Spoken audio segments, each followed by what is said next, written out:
sẽ có làm tới tàu lại với em trả lúc này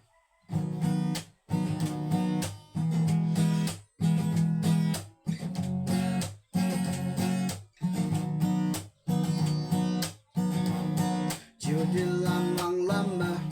sẽ có làm nhà phân à ở phăng ba mươi từ mấy nhà phân về tàu bé ngồi yang đi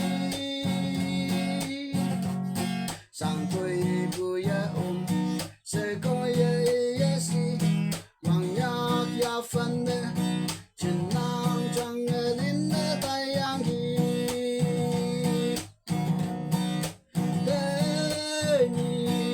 sẽ có làn gia phần ở tăng đến ôi chỉ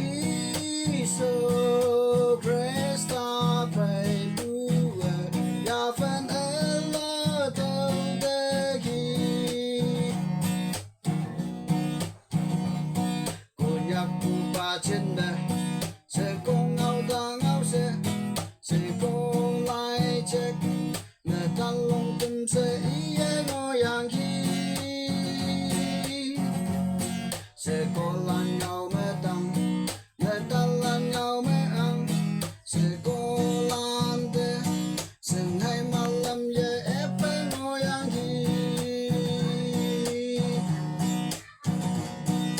thế nhỉ sẽ có lần gia phần ở tăng đến ôi chỉ số Krista phải bùa gia phần ở lỡ tàu đề khi tên nhị tâm man chân là Doctor Engineers Philosophies Missionary lan máu ngay đề khi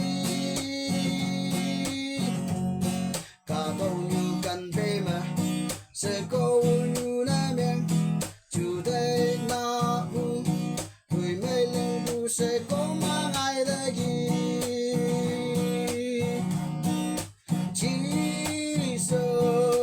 Krista sếp sẽ